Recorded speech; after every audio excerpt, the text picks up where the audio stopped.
where Brevamount is parody.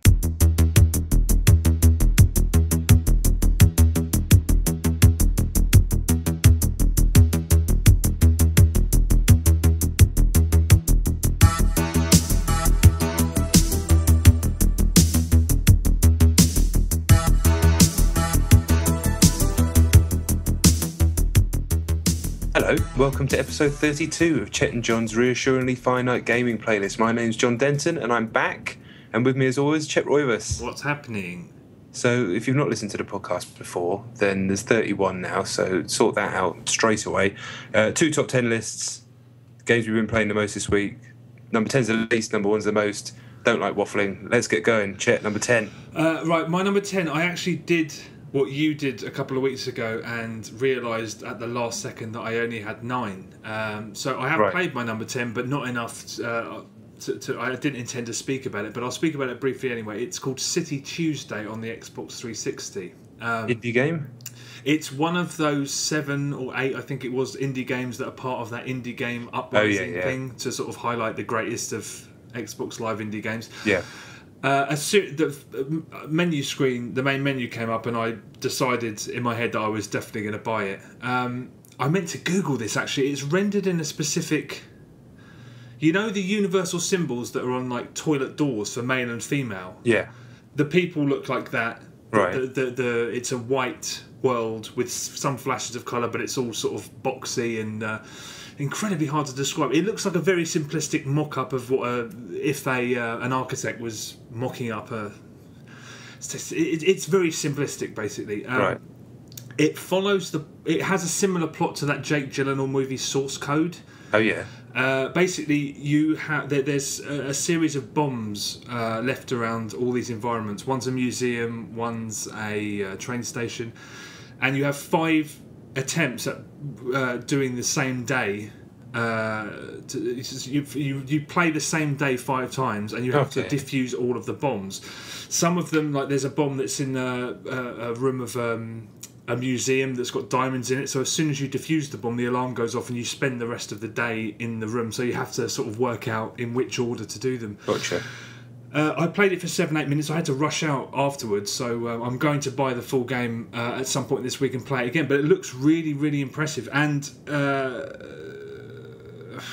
that's right, there's a fast forward mechanic, which I don't know how that plays a part. I suppose once you get locked in a room, it lets you fast forward. It's basically just a load of seemingly good ideas. Whether they that sounds good. Is it 80 points? 80 points. So I was like, I mean, it looks like 80 points, and it looks like it should cost a shitload more than that. So yeah, it might not live up to what I'm expecting it to. You know, the expectations that I have. Yeah. But it's looking really, really tidy. It does sound good. What's it called again? City Tuesday. City Tuesday. All right, I'm going to write that down on a piece of paper right now, and I'm going to check that out. That looks all right. If I had Sounds a penny good. for every time you've said that, and You'd have about 9p. Yeah, you can have 9p if you want. Come good on it this time. Actually, have a look.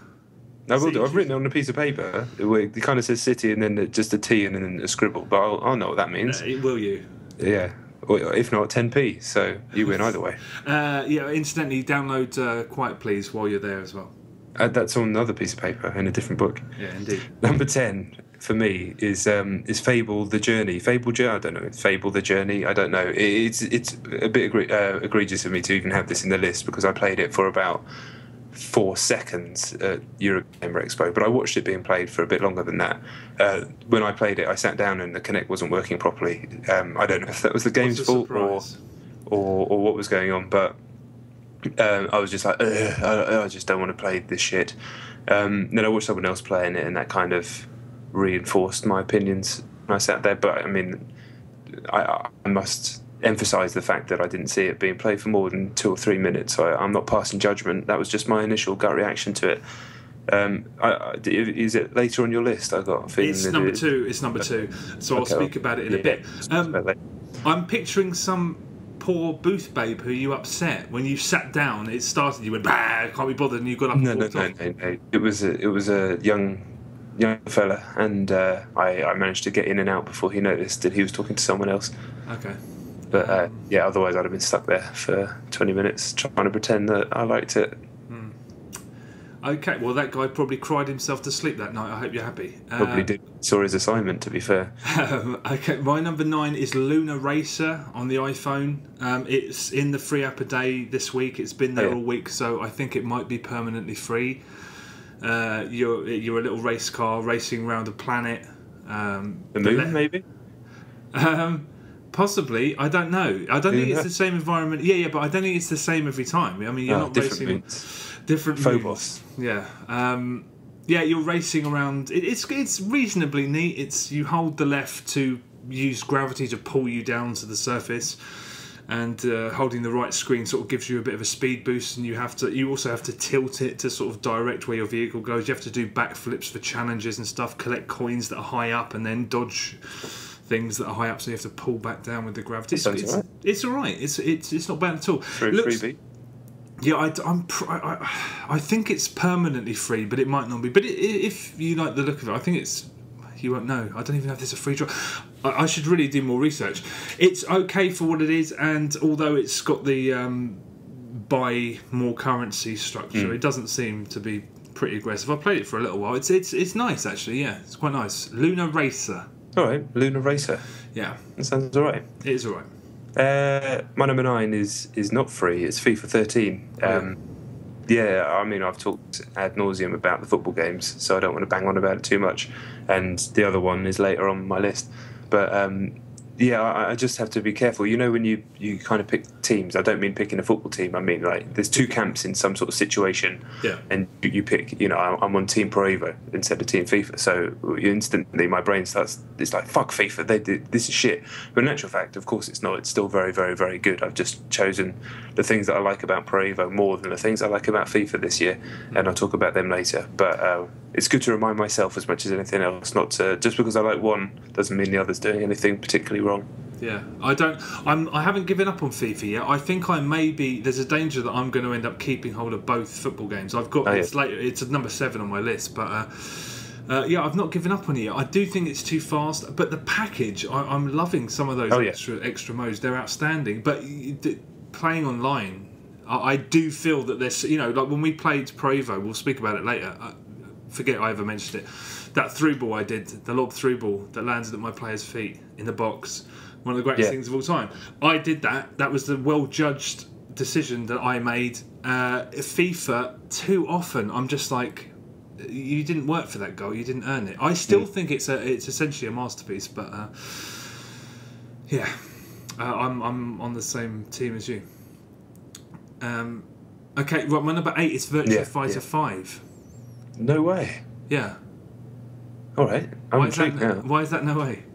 Because I just never thought, just as like I can't even remember what it's called, I've written it so poorly, the game that I wrote down on my notepad a minute ago, I thought this would be like that for you. I thought you'd never ever touch it. Yeah, no, I downloaded the trial and I played through a round of arcade mode. Yeah, it's okay. I mean, nothing convinced me that I needed to own it, even though it's on sale at the moment. It's half price. It's extraordinarily fast-paced, very simple. I mean, like, rounds can last no time at all. Yeah, they can. But it's simple and engaging. I was surprised at how derivative all of the characters were. I mean, the problem with fighting games is that you don't know who came first with it. Yeah. But there's an E Honda. There's I can't remember. There's a load of fighting game characters who are just endlessly. Yeah, a lot of them came from Virtua Fighter first. Yeah, I thought that might have been the case. Yeah. But yeah, it didn't do anything to stand out. That's the problem. It was. You need to play it with another person on a classic fighting game scenario, but you need to play it, you know, and you start having, weirdly similar to Pro Evo, you start having like amazing moments over and over again in the matches. Yeah. They're not as amazing as catching someone at the last second with like Counter Ultra and Super Street Fighter. It's a bit more grounded than that, but yeah, I still rate it as technically the best 3D fighter. What? Yeah. Yes, I think it's a masterpiece. Wow. Oh yeah, of course. No, I remember you talking about it. I mean, I liked it enough, but I'm kind of the problem. You said it's simple, but it's really, really not. It's simple at first, but it's so much depth. Yeah, so much depth. I've no doubt about that.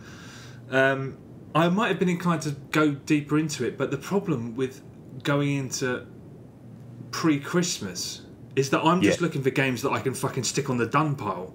Yeah. And you just don't start. Like, I don't need. Like, I'm looking for any reason not to think. I'll take a punt on 600 points. I'm like, I don't need it. It's not the time to play it. I mean, it's a really old game anyway. It's like 5-6 years old or something, and it doesn't age. So maybe, save it for next year. Maybe one day we'll sesh it. Yeah. It'd be a shame if you never got a chance to sesh it for an hour or so, just so you know, so you can make your mind up then. Did you use a stick or did you use a pad? Yeah. You can play with the pad, but it's better on a stick. Yeah, I played with the pad, but well, everything's better on a stick. Yeah, but it's not like so bad that playing on a pad you can't play it. You know, like Street Fighter, you can't really play it on a pad because there's not many quarter circles and things like that. You can play reasonably well on a pad, especially PS3 pad. Okay. My number 8 is New Star Soccer. I won't really bang on about it very much. It just never gets old. Every time that I see the icon on my phone, I'm like, mate, yeah, I'll go on in. I'll have a game, but I'm probably bored of it. And then I get sucked in for another 20 minutes, half an hour. Everybody that I've ever told about it that's bought it has become obsessed with it. And I said that seems to be the case for everybody. I'm sure you've played it by now, people who are listening. Brilliant game. Will be in the top few in my games of the year, no question. It has to be. Fair enough. Not much to say about that because... Yeah, I banged on about it loads. It's just in the list. Yeah. It's just what it is. Well, my number 7's FIFA. Spoken about it. It's still there. Right. Well, yeah. Firing through, my number 7 is Borderlands 2.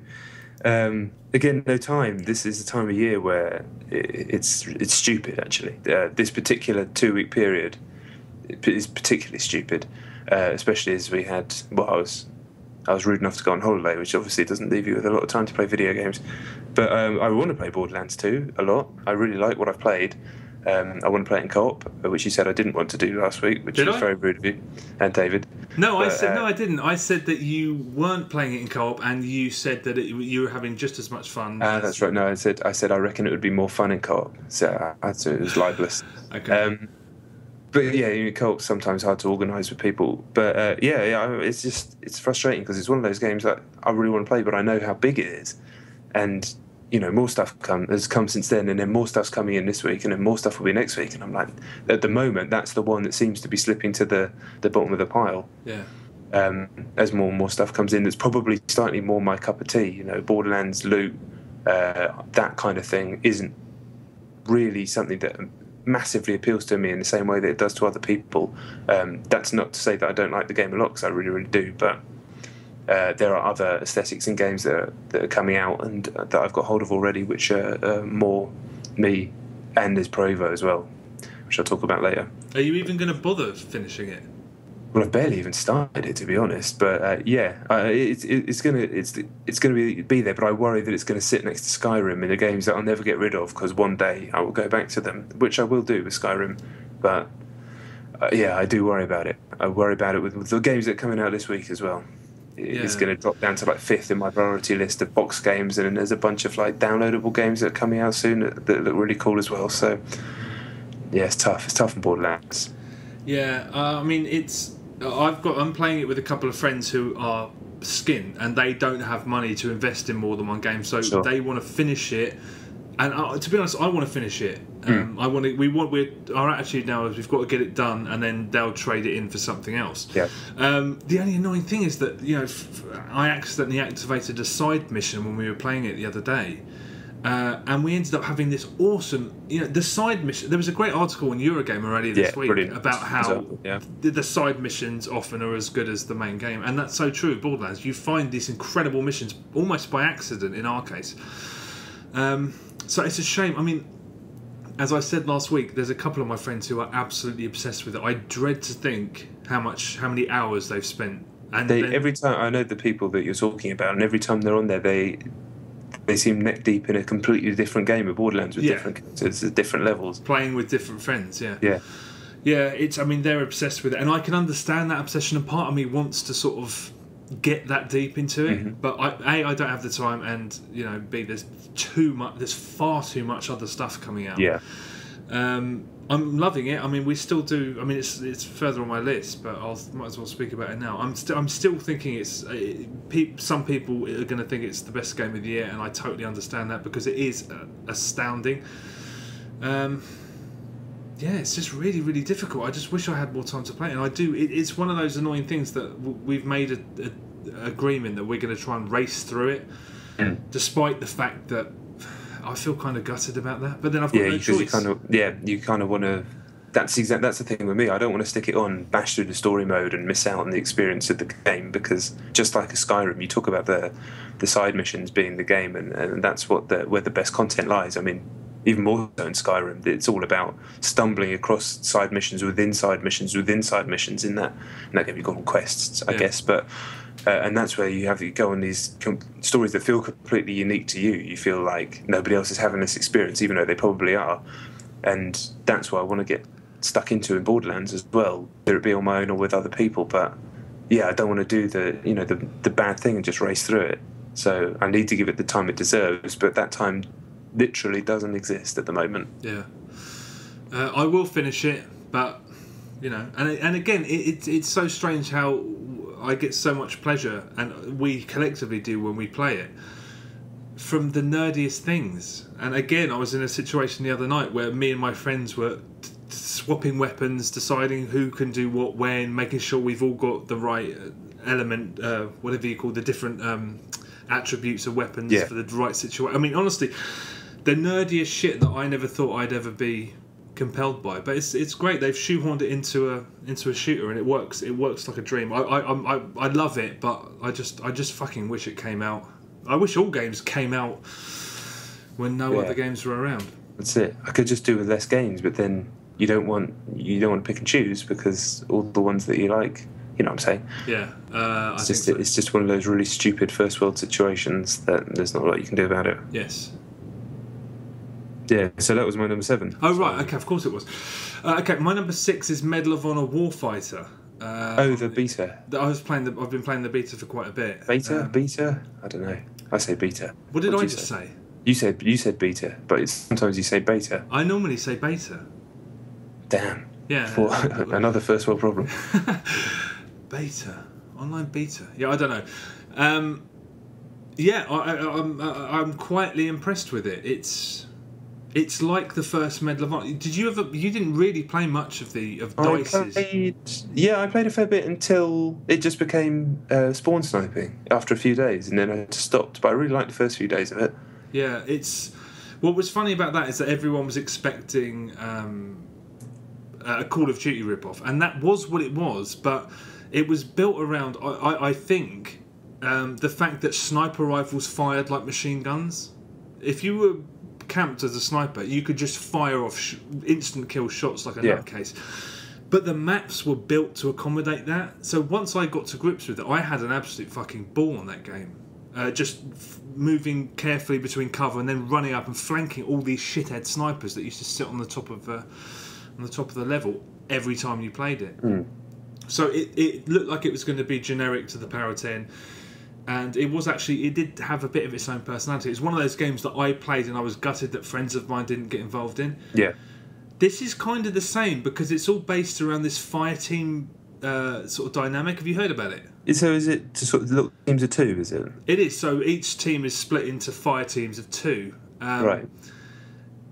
And yeah, I mean, the thing about it is that in Call of Duty, 2 people moving around together is not the smartest way, because there's the prevalence of hand grenades. Yeah.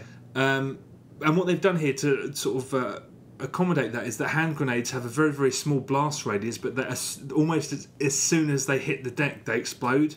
Okay. So I got the most awesome grenade kill the other day. As long as you time it and judge the distance perfectly, and it lands near their feet. Pow! It's really, really satisfying. But yeah, they can. They're a mobile spawn beacon. They can replenish your health and your ammo. So you want them nearby as often as you can, but not too close. You know what I mean? Yeah, yeah. But if you do, I haven't played it with friends yet. I've only played it with randoms. But you can see when you're up against an opposing team who've got loads of pairs of friends, they smash you, because you need to be in constant dialogue. I think it's looking really, really promising. The game mode, I think it's called, what the hell was it called? Hot Point? That's a brand of dishwasher, isn't it? Yes, it is. Hot Point. Hotland? I can't remember. It's reminiscent of the main game mode from the Homefront multiplayer. Do you remember that, where there's one objective and then it splinters off depending on who gets it? It's the same as that, and it's basically a best of 5 thing. And the map's really nicely designed. At first you think it's just bottlenecks, but there's pathways and doors and stuff, and there's ways to get in. So I've had a really great time with it, I have to say. It's not DICE this time, is it? No, it's Danger Close. Yeah, they're doing it all, are they? Yeah.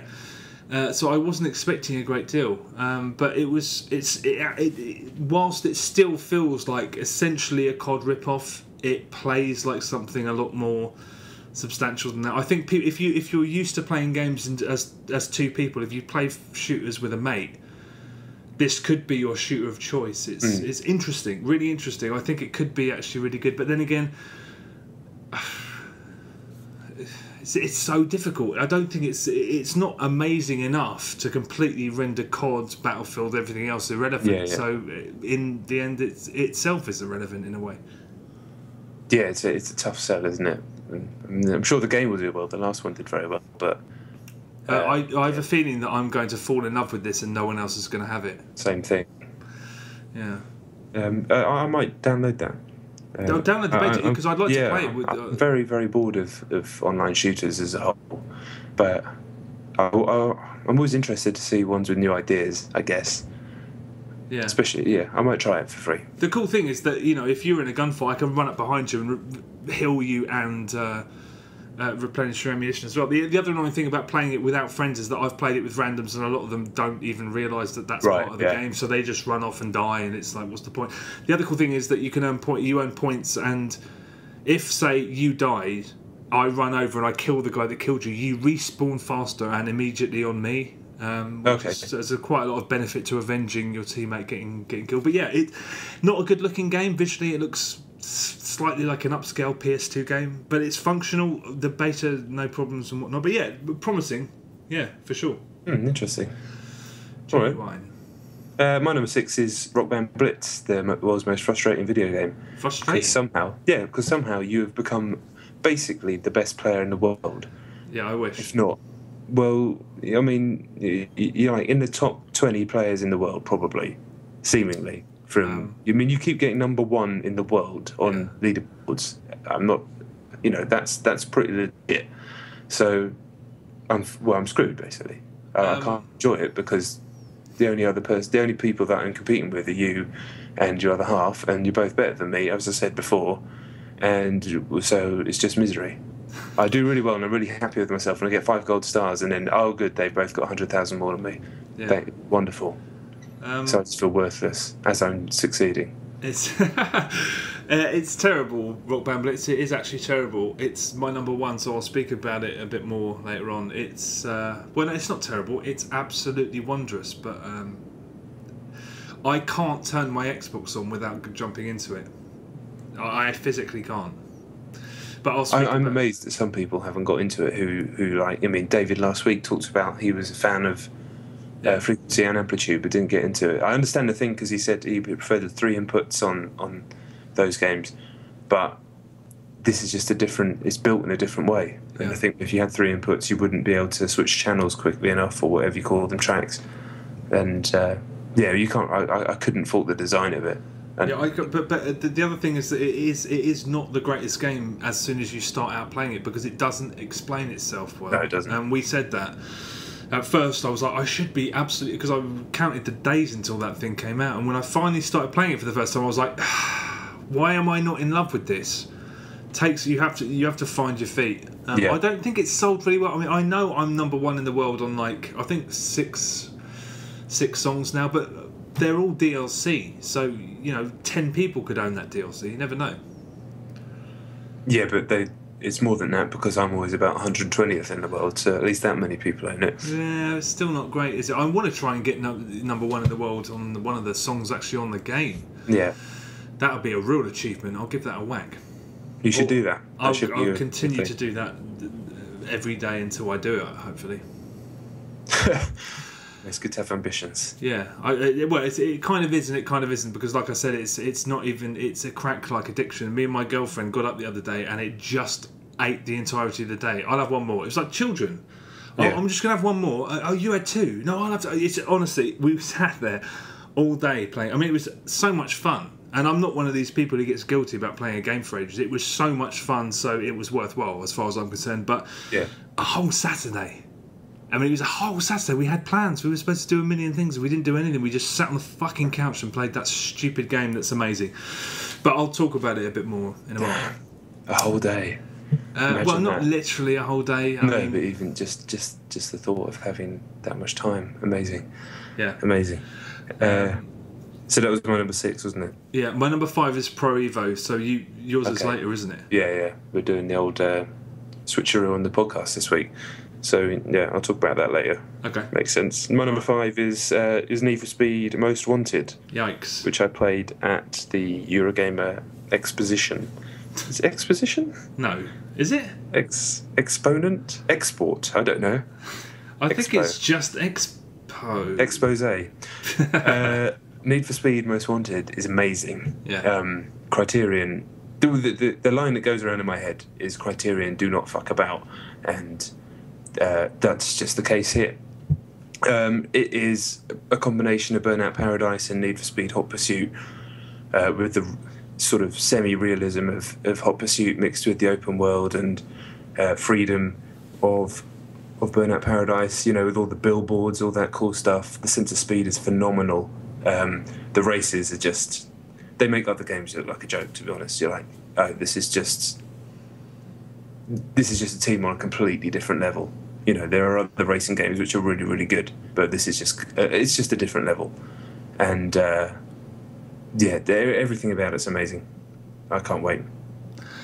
Neither can I. I knew it. What's funny about that game is that I can't wait for it. I think Hot Pursuit and the funny thing is that I've said this a million times. They've never made a bad game. Burnout 2 was better than Burnout. Burnout 3 was better than Burnout, and they've only got better and better.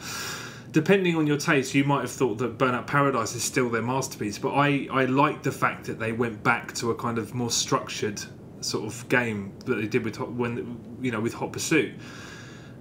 Blending the two together, I can't wait. I cannot wait. The prospect of it I have a feeling that's going to top my list at the end of the year, just because they don't piss around. They do always deliver. They do not. And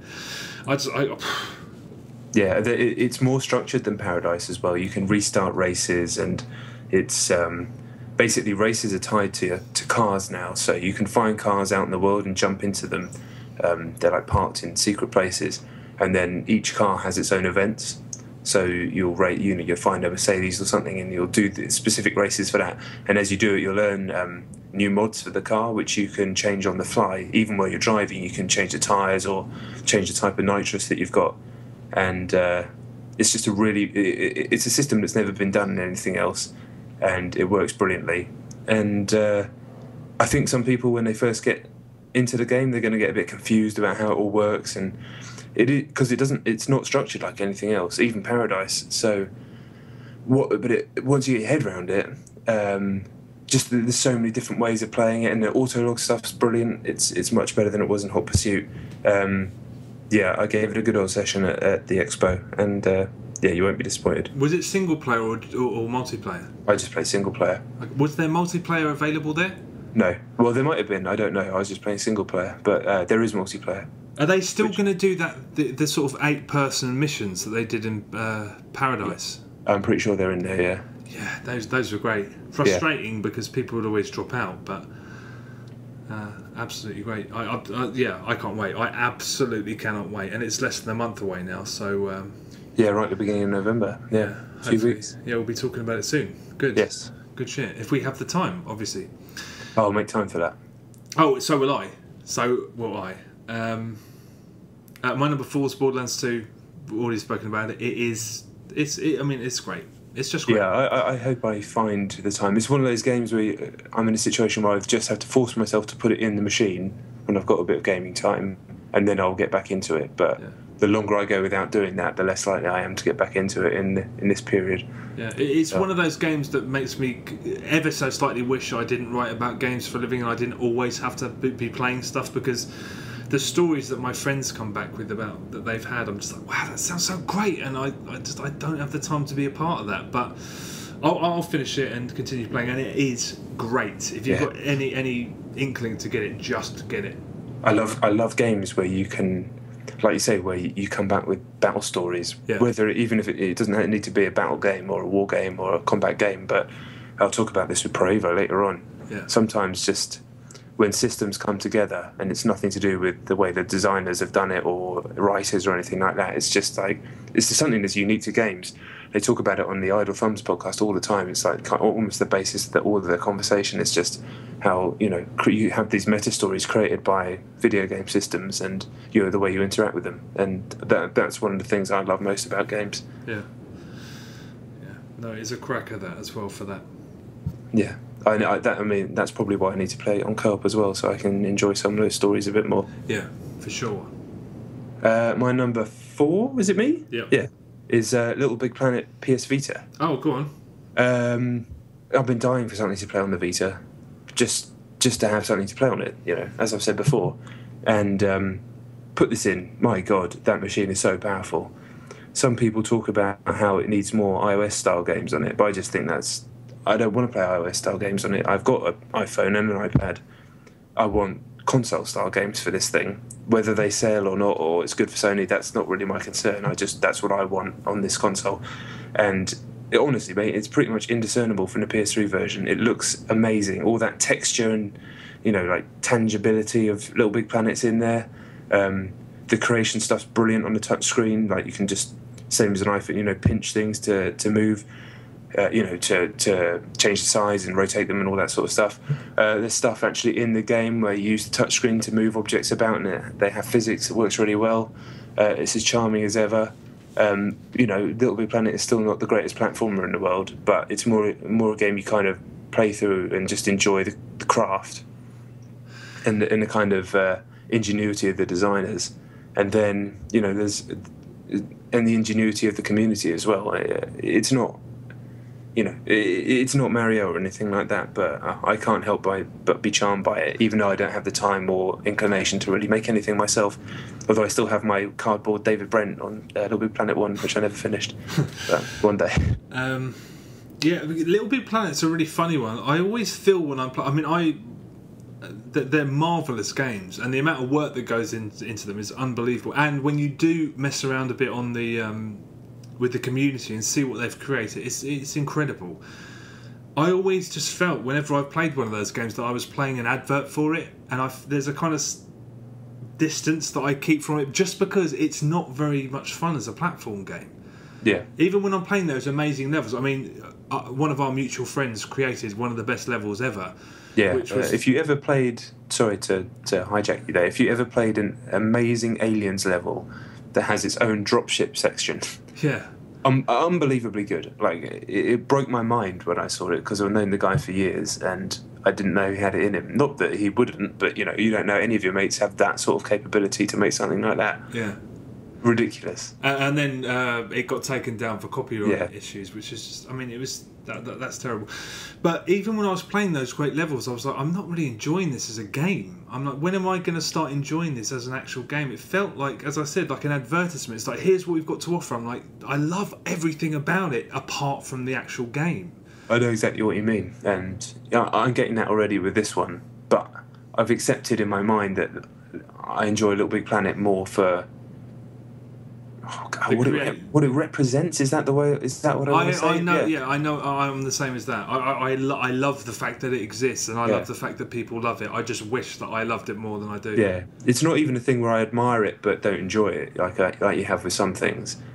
I actually do enjoy going through those worlds and seeing it, but the actual tactility of it as a platformer isn't as there's such a high bar for that genre in 2D. You can't really. The bar is so high. Yeah, it's. I don't not enjoy it. Well, I kind of don't. I like it enough to play it, but there's always something else I'd rather be playing. Yeah. Is tactility a word? Surely tactile. Tactile. I don't know. I'll give you tactility. Interesting. That's. But the Vita one. If you've got a Vita, it's worth getting, I presume. Yeah, especially as there's fuck all else out on the Vita at the moment. Can it access all the user-created levels from the PS3 version? I don't think so, no. Because it's got... I don't think so. I'll confirm that next week. Okay. I'll check it out. I'm pretty sure it can't. But I might be wrong, because I often am. Okay. Likewise. Okay, well, my number 3 is Resident Evil 6. I'm sure it's on your level somewhere. Yeah, it's my number 2. It's on my level. It's on my level. What do you reckon? Well, I haven't played as much of it as I would like, but it's so big that I actually have played quite a lot of it, if that makes sense. So, you know, I've played like only a small section of Leon's, but it's actually more hours than I'd spend on some entire games, I guess. I really like it. I really didn't like the demo. This section that I've played, a good 3 hours or so, incorporated the bit from the demo, and that bit was the worst bit of all of it. The rest of it I absolutely loved. I thought it was really, really atmospheric, moved, like, had a good sense of pace. You know, some of it was kind of quiet and reasonably scary. I played it in the dark on my own with the sound up high, and, you know, it got me a few times. Yeah. And then it just ramps the pace up later on in that first chapter, and it's just absolute chaos. I read a great little, I think it was a forum post telling you how to play the game, because it does a terrible job of explaining itself. There are all these new moves in there that have never been in a Resi before. You know, like the diving backwards, the crouch, the roll, all this stuff that you need to play it properly. And I get the feeling a lot of people who have scored the game very poorly have played it like as if it was 4, or, you know, but with standard third-person controls that it has, and not used any of that stuff, and then complained when they can't play it properly, or it's super frustrating or something. I've got a lot more to play, so I might change my mind, but I get the feeling that there's a bit of a reviewer's malaise going on. But yeah, I mean, there were still a couple of bits which annoyed me in that time, but I was really impressed with it. Maybe it's because I went in with lower expectations, because I played it after the reviews dropped, but I'm just really excited to go back to it, to be honest. I don't get the hate. I especially can't, we talked about this before between us, but I cannot understand how anybody could score it lower than Operation Raccoon City, which is a fucking shit game. Yeah. There was better stuff in the first... Well, actually, the first 10 minutes of Resident Evil 6 are terrible because they're just Q2Es. But, you know, after that, when the game starts properly, there's better stuff in the first 20 minutes of that than all of Operation Raccoon City, easily. Yeah. Easily. So, yeah, what do you think? You've played a lot more of it than me. I really like it. I do like it. There's a lot of things wrong with it, and, you know, I think you have to take them on the chin. But... yeah, I'm always sceptical when I see reviews that are really poisonous and really, you know, as angry as some of the Resident Evil 6 reviews were. And that's... whenever a game's frustrating, I always have to sit back and say, why is this frustrating? And Resident Evil 6, at one point, me and my girlfriend have been going through it again on co-op. You've only done Leon? Yeah. Yeah, I know. It's poor, but I haven't had time. But that's the game I'm going back to. That's the reason that I'm not going back to Borderlands at the moment. I'll be going back to Resi. We're doing the Jake campaign at the moment, and there's a set piece that got me so angry. I threw the pad down. I was like, who thought this was a good idea? This is just bad design. It wasn't bad design. It was actually, thinking about it, it was actually a really nice idea. There's this bit where you're in a snowstorm and you have to ascend basically a glacier. And on your way to the top of it, you get into 3 or 4 gunfights, but you have to be really pensive because you can't see very well, and you have to... because basically, if you get hit, you fall down and you slide all the way back to the beginning. Oh, God, that sounds annoying. It's annoying, but it's not a bad... I don't think that's a bad idea as a gameplay device, because by the end of it, we were being really careful, making sure one of us was on one side, making sure we could see everything. But yeah, like I said, I was so frustrated until you really just like, okay, that, you know, you really get your head around it. There are scenarios in that game where you're convinced that the game's at fault when it isn't. You are playing it like you think it's... I mean, because I started playing it like it was 4 or 5, and there are things that annoy you about it. I mean, I don't know what these moves are this guy was talking about. Are they... I retweeted it. I'll send you the link afterwards. There's like 12 moves you need to know to play Resident Evil 6. And I was reading that. It's like, damn, all this is in there. It's like stuff like you can slide and duck under things like in Vanquish. It's like there's so much in there that you would just never know because it's just... there's no tutorial for it. Wow. It's mad. But, yeah, they completely... apparently, completely changes the dynamic of how you play. I learned a few of the moves on my own as I was playing it, and starting to get my head around it, and realising it wasn't the same as 4 and 5, especially 5, and starting to enjoy it a lot more.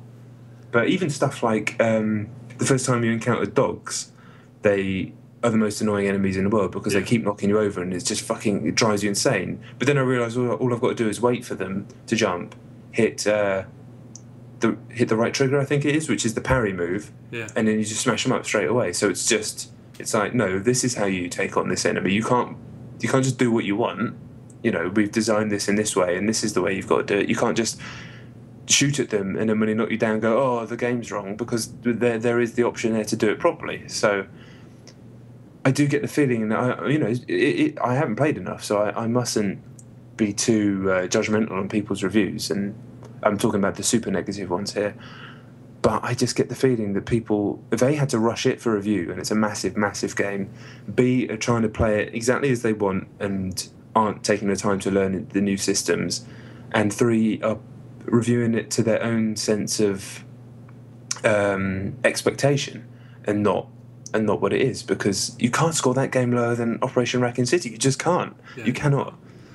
Yeah, that's that really irked me as well. But the bit you're talking about, the dogs, that wound me the fuck up as well. I didn't realise that there was any way to do it, but there have been other scenarios where, like the bit where you fall down that glacier, you do have to change how you play in order to beat it. Yeah, honestly, I died about 3 or 4 times on those dogs, and I was like, oh, this is where the game gets shit. And then I remembered that there was this parry move, and I thought, well, I'll just wait for him, see if I can parry them. I smashed them up without taking a hit in about 5 seconds. Yeah. And then just walked off with them dead. And I was like, oh, okay. It's just challenging me to not just, point and shoot at everything straight away. And it fucking looks amazing. Yeah, it does. It really does. Amazing. Yeah. Yeah, I played it on my big TV, which I don't play many games on the big TV. And the bit where you're going down the sewer tunnel, it's like really misty, and you can see this stuff coming out of the fog at the background of the zombies. It's like, that is so atmospheric. Yeah. And people said it's not scary, but it scared me. Yeah, it made me jump and creep me out a couple of times. Yeah, I've had a couple of moments as well. Although, funnily enough, the Chris Redfield campaign, which is the one that's most like Resident Evil 5, I think is the best one. It's a shooter more than anything else, but I think that's on balance, that's the best of the 3. That's really interesting, because everybody says Leon's is the best, but I'm going in with an open mind into all of it. I like it, man. Yeah, I'm the same as that. It's something that irks me about people who are really, really vindictively trying to say that it's a shit game. It really isn't. You just need a bit of patience, and But then again, I said the same thing about Never Dead. There's systems in that nobody wanted. Everyone just thought it was a hack and slash game, and it wasn't. There's all these other things there that if you take advantage of, you have a blast with it. It can be the reviewer's curse in some ways, that because you have such a short amount of time to blast through something. I'm not reviewing Resident Evil, so I can take as long as I want. Yeah. And say you've got another 2 things on your plate. These aren't excuses. They're just reasons why these things sometimes happen. And in actual fact, when they do happen, the reviewer should look at themselves and think, I've not done a good enough job there, and I'm guilty of that. I'm sure every reviewer is at some point in their career. But yeah, you blast through it, you think it is what it is, and when it doesn't work to how you want it to work, you get annoyed with the game, blame the designers, where in actual fact a guy who bought that game, be it Never Dead, be it Resident Evil, be it anything, would take the time to learn the systems, because they made a proper investment, and they're not trying to... Yeah. I always find that I always I always do go out of my way as much as I can to try and imagine that I've just shelled out 40 notes for something. But even if I hadn't, Resident Evil 6 is not a bad game by any stretch, and the amount of content is absurd. If this, each campaign there's 4. You wouldn't have unlocked Ada. No. But yeah, you're looking at just shy of 40 hours content all in. And the mercenaries thing, and and the agent hunt mode. Have you tried that? The kind of Left 4 Dead / Dark Souls type thing. No. There's a thing where you can unlock where you can then invade someone else's game as a zombie and hunt them down as they're playing. Someone else's single player game? Yeah. No way. Yeah. What, in someone else's campaign? Yeah, like in Dark Souls. In Dark Souls you can dive into other people's game and fuck them up. What? And Left 4 Dead's multiplayer, you can play as the zombies, can't you? Agent Hunt mode. Google Agent Hunt mode. I don't 100% know all the facts, but that's the basis of it. That's the word I'm searching for. Shit, I'm going to try that as soon as we finish recording this podcast. But Resident Evil 6, if you've ever liked a Resident Evil game and you're open-minded and patient, I think you're going to get one fuckload more enjoyment out of it than some people are suggesting you will, for sure. Well, you might fucking hate it. Who knows? You might fucking hate it, but it's the amount of work that's gone into it. It's a big... I feel that it's been kind of sidelined because too many people have taken those reviews on the chin, and it's a it's the biggest game Capcom have ever done. It looks incredible, and for all of its faults, I like it. Yeah, I mean, I loved what I played. I have to emphasise that I loved it. The only real issue I had was with the dogs, and then it did immediately become clear that it was me, not the game. And yeah, maybe it's a bit too QTE heavy, maybe, but there's even stuff like that. The ones where you spin the stick. Yeah. You can spin both sticks and do it twice as fast. Yeah. I didn't know that. I like the fact that if you've got to do something, hammer a button or spin the sticks, there's that dial in front of you have to beat. I'm like, that adds a little something to it. It does. Yeah, I dig it. Yeah, it's good. Yeah. Well, I might come back next week and hate it, who knows, but I'm definitely excited to go back to it. Indeed. So that was your number 3. Yeah. My number 3 is WRC3, World Rally Championship, I think that stands for. 3. It's playing this today for review. It's really quite good. It's exactly as you think it is. It's a rally game, but they've made the style of it kind of a bit more arcadey, very accessible. But when you get onto the track, it's still a pretty hardcore game. But it's a hardcore game that's designed for a pad. I've been having trouble with racing games recently that are clearly not designed for pads. This is completely playable on a pad. What's crazy about it is it's incredibly hard. It's not hard to play. And I was driving around and I was having a decent race, I thought, clipped a couple of walls, whatever. And normally beginning of a racing game, they'll let you get away with that and you can still come first or whatever. No, 16th, that was 16. Every single time. Like 20 seconds off the lead. I was like, how the hell am I ever going to get enough stars to unlock the next track? It's like Dark Souls, man. It's so unbelievably unforgiving that... I mean, if you mess up a couple of corners, and I'm not talking about crashing into a wall or driving off a cliff, I'm talking about not quite hitting the apex right and accelerating out of it properly, or not quite hitting your handbrake right and doing a perfect hairpin, you ain't going to get anywhere near the top of the leaderboard, and you're not going to get enough stars, unless you put it down to the very, very easiest setting, which in any other game would be like casual, shut your eyes and just play through it mode. And this, it's still super hardcore, you have to do it exactly right. And then you can get towards the top of the leaderboards. I was having flawless rally races, and when I was having those flawless rally races, it felt great. So I kind of admired the fact it was like, no, this is how you have to play it. And if you don't play it like this, you ain't going to succeed. And also, if you don't play it like this, you're not going to enjoy the game properly, because when you do get into that mindset, and weirdly I have to play it on bumper cam. It's the only racing game ever that I play on bumper cam. I normally play outside the car. But when you're doing really well, there's a real sense of flow to it. The kind of flow that I normally get from like almost a rhythm action game or a shoot, or, a cave shooter or something like that. That kind of thing where you can't let thoughts into your brain, because the second you start thinking about something, you fuck up. That gaming feeling that you get, that kind of transience. And it felt like that. And I guess maybe that's what it feels like to be really good at rally driving in real life. But yeah, I thought they did a banging job. It's not an amazing game, but I was surprised by how fun it was. Did you play online? There's no one on there because it's not out yet. Okay, but nothing's head to head in rally. It's all you against. It's time trials, isn't it? So it doesn't really matter if you're playing online. Wasn't there a World Rally Championship game out at the beginning of the year? Do they release more than one a year? I thought it was last year, or maybe it is. Maybe it is. Okay, well that sounds alright. It is. It's good if you like rally. It's a really nice game. It's not a 9 out of 10 or anything silly like that. But yeah, I thought when I picked up the review, I was like, I'll get it done, but I don't think I'm going to enjoy this. But within a couple of races, even when I was coming bottom of the thing and thinking I'm never going to unlock another track, I was still really enjoying the handling model and the feel of the game and the flow. So yeah, I enjoy it. Okay, genuine. Wait, it's out when? It's out Friday. So today, if you're listening to the podcast. So I mean, who's going to buy that? They must sell, I guess. It's. I mean, it is officially licensed WRC. So, you know, whoever the fuck watches rally and likes rally games, there's plenty of people out there. They just generally aren't you or I. But it's one of that's what a niche game is. Yeah. When people say niche and they don't know what it means, that's an actual niche game with a paying and willing audience. Yeah. Okay, genuine. Okay, my number 2 is Fable: The Journey. Yeah. I've played considerably more of it than you have. Obviously, I'm going to play it again some more tonight and review it tomorrow. I saw the reviews landed today. Some of them were quite nasty.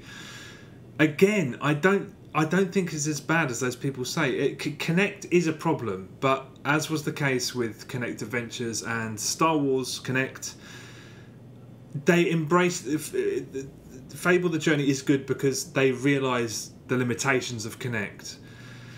Although I have to say it's not as good as Connect Star Wars. I think that's a better game, just because there's you did literally no combat or anything, did you? Fuck all, yeah. It just wasn't working properly. So, you know, technically I played it, but I more watched it. I watched someone do combat. Okay. The combat's really interesting because it's exactly the same as Star Wars in that you throw fireballs and projectiles, and then you can sort of take a projectile and then throw it across to another part of the area. You know, throw something in one direction and redirect it to the other. Yeah. The reason Star Wars works so well is because if you threw a fireball or whatever the hell you want to call the Force or whatever, if you threw it at the top of the screen and there was 2 enemies at the back, it would just sort of there was a little bit of give. It would sort of assist you and send it off in that direction. Right. Whereas on this, it is ridiculously accurate. I mean, at first it works fine, but when the combat actually starts, it's far, far too accurate. Right. I don't even know. That seemed to be the problem that the people I was watching were having. Yeah, but accurate's the wrong word, because there were times when I felt like I was exactly hitting, aiming projectiles at the right direction, and it just that they were flinging all over the place. So I think they've overshot themselves a little bit in giving it that much to do. But apart from that, they're not completely detrimental. I think the rest of the game works surprisingly well. I'm enjoying it. It's also no fuss has been made about this at all, but it's the first Connect game, to my knowledge, that you play sitting down. Yeah, I think that's right. Steel Battalion, you play sitting down. Did you? Yeah, because you have to stand up to look through the cockpit. Oh, that's right. Yeah, sorry, I forgot. I mean, when this started and the diagram had the guy sitting down, I was like, oh, at last. But of course, Steel Battalion did it first. Fuck, I completely forgot about that. But apart from the combat, which is problematic, not a complete washout, but problematic, and I don't know why they didn't learn from Connect Star Wars, because that nailed it as far as I'm concerned. Yeah, it's really nice. The whole thing, I think I read a review, the Destructoid review, which sort of pointed out that it's about a relationship with a horse, and that's a big part of it. You form this relationship with your horse, you tend to it, you look after it, you clean it, you pull arrows out of its backside when it gets shot. So it's the kind of thing that I don't want to pander to stereotypes or anything, but young girls would absolutely love, because there's a real emphasis placed on this relationship that you have with this horse. The horse riding mechanics are really good. Even when you're sitting down and the Kinect camera's only got your sort of upper body, you're meant to sort of use. It feels like you're directing your hands off. Right. Out of the camera's view, and yet it picks them up really well. When you're on the horse, it actually works exceptionally well, I have to say. Does it support Gangnam Style dancing? No, I don't think it does. No, that's a shame. Maybe DLC. Yeah. Yeah, I'm just. It is fun. The fact that the combat doesn't work properly, I think they kind of know that, because there isn't a huge emphasis on it. And there was a big statement made about how it's open world. It's not. You can move around left to right within sort of combat scenarios, but you could do that in Star Wars as well. And when you're on your horse riding missions, there'll be sort of circles, sort of ghostly, sort of fairy circles on the ground. If you stop in those, they're like side missions essentially that are really, really straightforward. But why would you avoid them? They're optional, but why would you ride past them? Because it's part of the game. It's fun. If you like Fable, I mean, it's still humour's at the forefront. It's also still that world that's just a bit daft. It's like 1 part Monty Python, 3 parts slightly nauseating Christmas panto, but then again, it's for kids, so I don't really begrudge that. I think it's pretty good, you know. Not pretty good. If all right. It's not bad. The combat's a problem, but it's decent. It is more than decent, and the production values are through the roof. They've spent a lot of money on it. It's good looking. Ah, well, okay. I'm never going to play it, but most people won't. It's but I'm glad it's better than some people think. It's not. You seem to be quite forgiving of Kinect stuff. Not really. Yeah, I know people might think that. I still don't understand. Not in a bad way, but you know, you don't just jump on its back just because it's Kinect, which is probably the right way to be. Yeah, there are things wrong with it. Make no mistake, but for the most part, the majority of what I've played works perfectly. Yeah. Cool. So my number 2 was Resi. We've done Resi to death. So. Okay. My number 1 was Rock Band Blitz. And we've done that to death pretty much. Awesome. You said you wanted to talk more about it later on. Actually, sorry. Apologies. Did I have anything more to say? No, I don't. I'm going to guess a Facebook connection. Oh, that's right. I haven't done that yet. I had to change some settings on my Xbox, but yeah, I realised that there's you can link your Facebook account to your Rock Band Blitz, and there's challenges and you can win DLC and stuff. So it's not that I want to do that; it's that I need to do that because otherwise I'm going to bankrupt myself. There's 2 songs that are killing me. They're tearing me apart. Painkiller by Judas Priest is tearing me apart. I don't think I'll ever get a gold. I can't get a gold star on that. I'm in the top 100, I think, but I still can't get a gold star. There's a Doors song that I think I'm 18th in the world and I still can't get a gold star on. Incidentally, I realised when I was playing Rock Band Blitz that every Rock Band game, if it's done one thing, it's point out that almost all classic American rock music is fucking terrible. Wow, that's a controversial opinion. Do you not think that? Depends what it is. Well, almost all of it. Classic American rock music. Yeah. I don't know. I like some of it. Steely Dan? One of the worst songs I've ever heard in my life is on Rock Band. It's Steely Dan. I don't really know much about Steely Dan. Grateful Dead? Yeah, I don't really like Grateful Dead. Yeah, I mean, the Doors are appalling. I don't really like the Doors, but people are gonna hate us now, probably. Sorry, yeah, I mean, the Doors are terrible. I mean, and this is probably going to be controversial as well. But I mean, no one ever is going to argue that Kiss are a good band, surely. Yeah, I can't stand Kiss. Rush. I hate Rush. Yeah, it's just I don't know. I like Lynyrd Skynyrd. Oh no, yeah. You know what? I'll give them a day. They're fine. Freebird and Superman. Yeah, that's all good. See, I was a bit. I did overstep the mark a little bit by saying all of it's crap, but so much of stuff that you hear is supposed to be great. And there's so much stuff that when he said that, I immediately thought, that Stones, Cream, and I was like, of course they're not American in the slightest. No, they're not. Yeah. I kind of just throw it all together just because of the time, I think. But Aerosmith have done a couple of really nice pop songs, but by and large, their back catalogue is fucking dreadful. I mean, there's so much music on there. I should have made a checklist, but bands that you've like heard about, legends surrounding, you know, all this sort of history, and you hear them, and you're like, what? I mean, Rush. I bet you being in Rush is easy because if you can't make a gig, the organisers just go out and pick a bunch of homeless guys up and just fucking smash a load of fucking instruments around. Everyone's like, brilliant, it's genius. Anyway, better than Kiss though.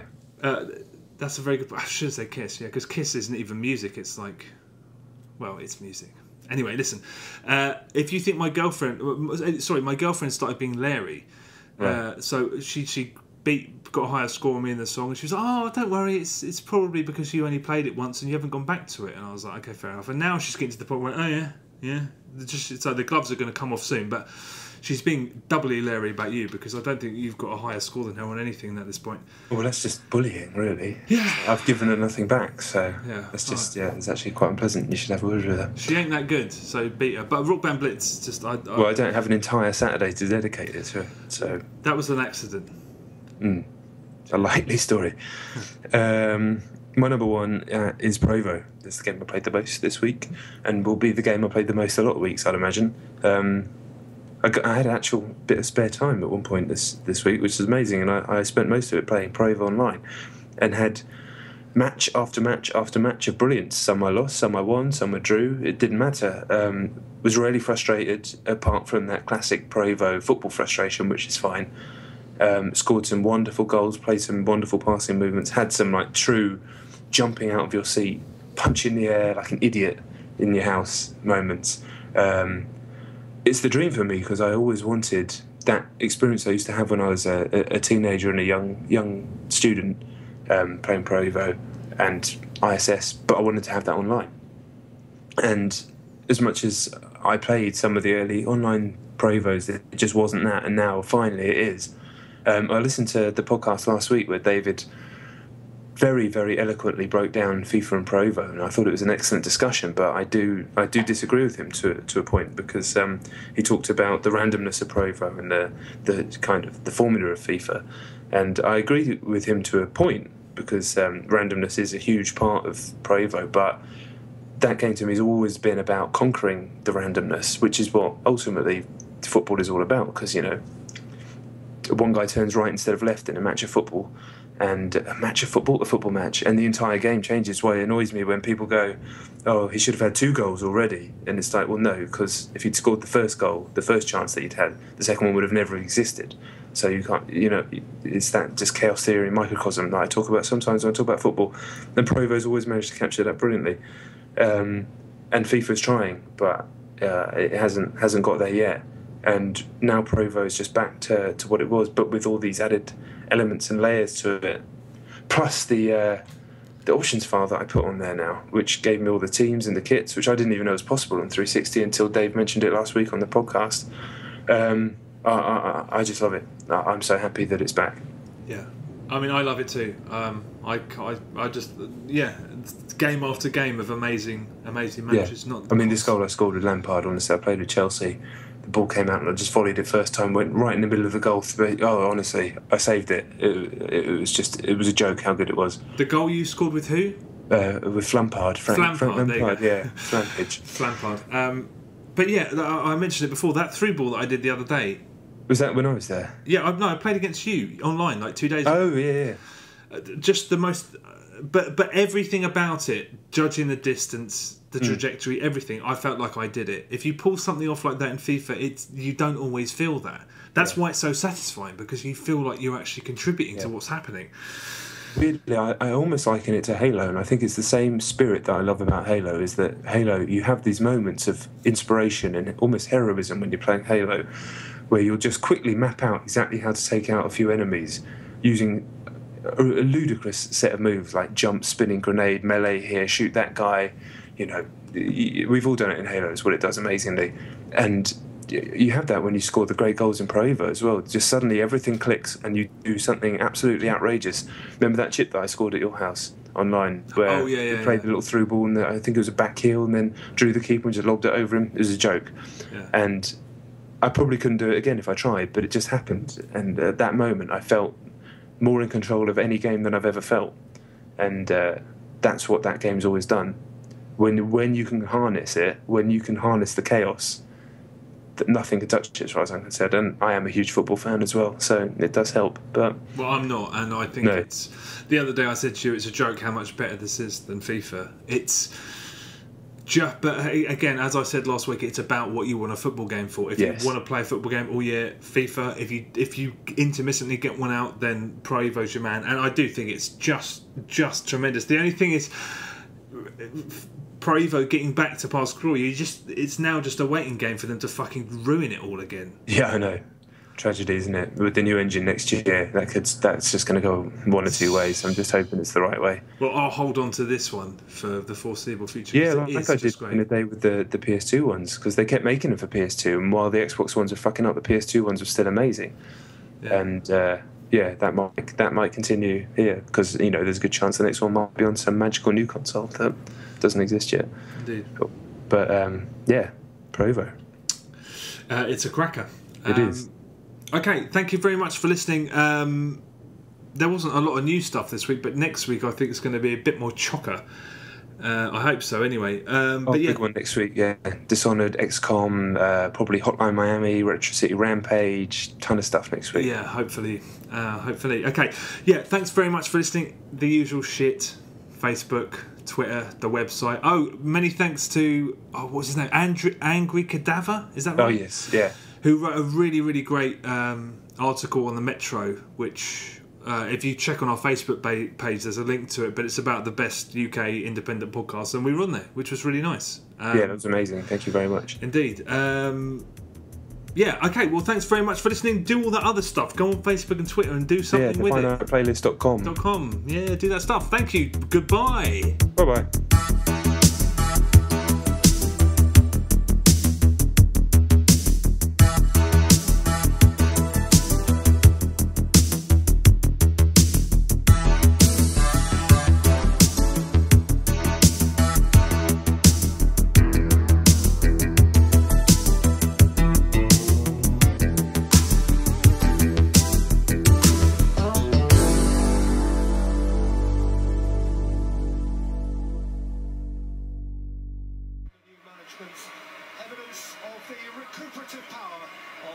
I hate swimming. He hates swimming. For a fucking hell.